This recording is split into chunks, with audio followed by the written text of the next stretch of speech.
Šitie filmukai mūsų yra kaip atsakas į klausimus. Atsakas į klausimus apie peilius. Va taip. Peilių būna visokių. Einam, perkam, žiūrim, nelabai suprantam, ką perkam spalvą, juodą, raudoną, keraminį, bambuko rankeną. Nu ir dar kokią nors egzotiką. Tarkim, tokį ar tokį. Tai yra, viskas yra pirkimas toks. Jie visi nepjauna. Arba pjauna taip, kaip nenorėtume pjauti. Pasižiūrime reklamas, pasižiūrim viską, peiliai nepjauna. Kodėl nepjauna? Dėl to, kad yra blogi peiliai. Gerų peilių sprendimas pradeda šičia. Teisingas peilis, teisingos firmos, tai yra paprasta išsirinkti, jų nėra daug gerų peilių. Yra Vilzofo, vieni iš optimaliausių peilių, kadangi mes mėgstam vokišką prekę. Va, tai šitas vienas iš tokių geriausių.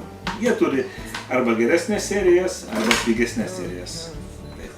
Reikia galima tokių ir tokių turėti, nebūtinai įsileisti labai daug pinigų, dėl to, kad peilis turėti tik tą, ką mes norim iš jo. Su vienu peiliu galima apsieiti, tarkim pasiėmus šefo peilį, bet nebūtina. Taip. Tai va, kodėl renkame šitos peilius? Peilio gamybo technologija. Smulkiai apie technologiją galima pažiūrėti atskiriam filmuke. Šiaip tik sakau, kad yra kaitinio plieno, normalūs peiliai, kažko primena Damasko gamybos technologiją, gal ne tiek daug sluoksnių, bet atitinkama kokybė. Peilis patogus, išbalansuotas, viskas su juo yra tvarkoje.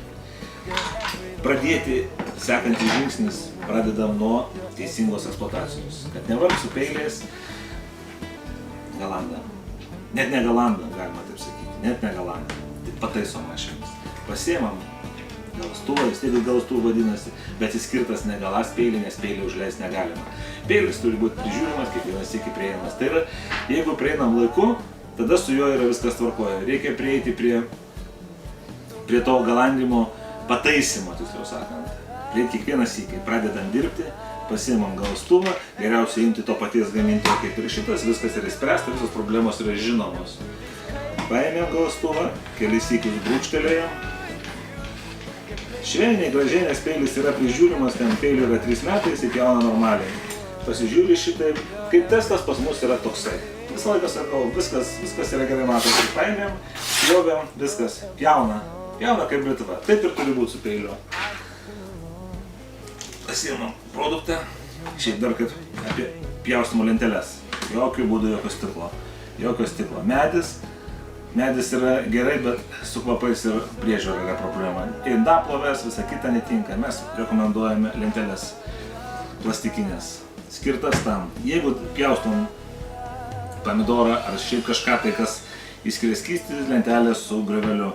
Jeigu pjaustom smulkiai kažką tai yra daržovės sulenkiama lentelė. Tarkim, pasiėmiau, pjaustom.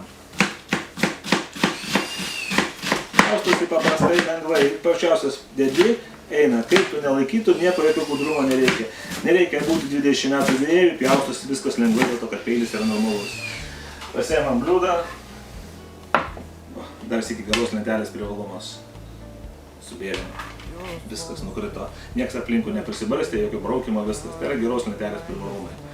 Tai, jeigu pjaustome kažką tai pomidorą, persykį, įmame lentelę šitokią. Mažiukas peilis. Rodo mažiuko vėjo reikalingumą. Sako, šitas yra neskanu, nesveika ir neveikia. Būtent toksai yra krapštamo peiliukas. Tam mes ir turime mažiuką peiliuką. Paėmėm, įsipjovėm. Šitą, kas nereikia, kas nevalgoma. Numetam, viskas.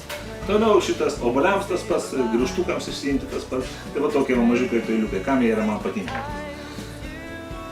Toliau pomidoriukas. Nei vieno sulaužyto pomidoro, viskas gražiausiom, dėliausiom skirtelėm, jokio sutraiškito daikto. Viskas dirba taip, kaip turi būti. Norim dar sykį, imam bet kaip, gaunam kvadratukus, gaunam kaip norim pjaustom šitaip, belė kaip mums patinka, smulkinam, viskas pjaustosi. Norim pjaunam, norim paspaudžiam, viskas pjaunasi, dėl to, kad yra geras peilis. Geras peilis, Vilzofo peilis, viskas yra paprasta. Nenorim vargo, turim lengviausią, elementariausią priežiūrą, elementariausią atidarimą, geriau pasiimti vieną peilį, 2 peilius, šiek tiek įsileidžiant pinigų, Bet šitoje vietoje ir baigiame, tai yra geras daiktas. Atsimenam pas mamas, pas močiutės, būdavo mėgiamas peilis, jos įturėdavo, jis būdavo praktiškai tiek sutrintas, bet tenais, tarkim, vis tiek jis buvo mėgiamas peilis. Tai šitas peilis, jeigu jūs įsidėsite šitą peilį, jūs jį prižiūrite, tai yra peilis jums, jūs perduosite jį kaip palikimą. Su savo istorija, su savo meilė šitam daiktui. Ačiū.